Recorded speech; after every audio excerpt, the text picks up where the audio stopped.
Gubernur DKI Jakarta Basuki Cahayapurnama memastikan pembangunan proyek Light Rail Transit atau LRT oleh Pemprov DKI dimulai tahun depan. Dan untuk informasi selengkapnya kita terhubung dengan reporter Tezar Aditya dan juru kamera Tommy Pribadi dari Gedung Balai Kota Jakarta.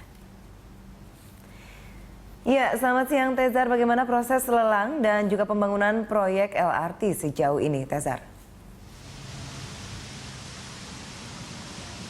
Ya Dias, dapat kami sampaikan memang menurut wawancara kami dengan Gubernur DKI Jakarta Basuki Cahayapurnama, ia menyatakan bahwa memang secara aturan dan secara Kepres proses lelang terkait dengan pengadaan prasarana dari LRT ini yang berupa kereta LRT dapat diadakan oleh Pemprov DKI Jakarta. Namun nampaknya Ahok sendiri akan memberikan wewenang ini kepada pihak Kemenhub karena proyek MRT ini melibatkan beberapa kota penyangga ibu kota seperti Bogor dan juga Bekasi. Ditakutkan nantinya jika proses lelang diadakan oleh Pemprov DKI Jakarta maka ada ketidaksepakatan dari daerah-daerah penyangga.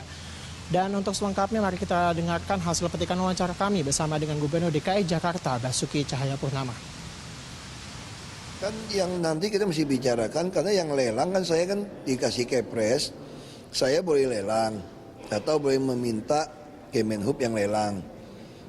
Jadi saya minta Kemenhub aja yang lelang supaya cepat siapin bahannya, tahun depan udah lelang. Jadi sambil pembangunan kan dia lelang kan mesti beli keretanya juga nih, mesti pesan sistem listriknya juga mesti sama. Nah kita pengen Menhub yang mengkoordinir semua. Kalau enggak susah nanti kita bilang mau ke Tangerang, ke Bekasi, ke Bogor. Jadi bisa nggak kesepakat kan.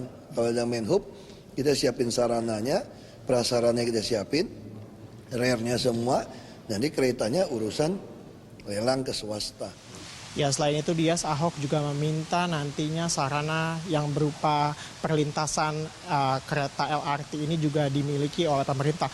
Karena ditakutkan jika pihak swasta yang memegang prasarana ini, maka jika perusahaan tersebut bangkrut, maka prasarana ini tidak dapat dimanfaatkan lagi oleh perusahaan lainnya. Dias. Ya, apakah Anda mendapatkan informasi bagaimana dengan tarif yang akan diberlakukan kepada LRT dan apakah ada subsidi dari Pemprov?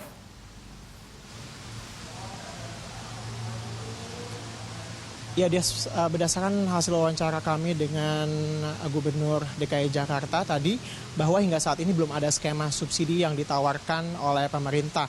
Ingat bahwa 70%-nya dari biaya pembangunan LRT ini dibebankan kepada pemerintah.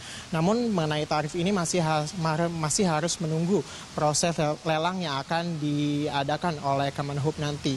Ahok juga menaksir nanti biaya atau tarif dari LRT ini akan sebesar 10.000 atau 15.000 per orang. Banyak yang menanyakan kenapa kita harus membangun LRT dibandingkan kita meneruskan dari pembangunan monorail yang sudah ada tiang-tiang pancangnya. Diketahui bahwa LRT ini lebih mudah dikembangkan. Nantinya juga ada kemungkinan untuk membangun jalan layang untuk LRT. Dan selain itu biaya perawatan dari LRT ini diketahui lebih murah daripada monorail. Contoh kecilnya adalah roda dari LRT ini yang terbuat dari besi, biaya perawatannya lebih murah daripada roda kereta yang digunakan oleh MRT yang terbuat dari karet. Demikian, Dias. Baik, terima kasih atas informasi Anda, Tezar. Pemirsa, reporter Tezar Aditya dan juru kamera Tommy Pribadi melaporkan langsung dari Gedung Balai Kota Jakarta.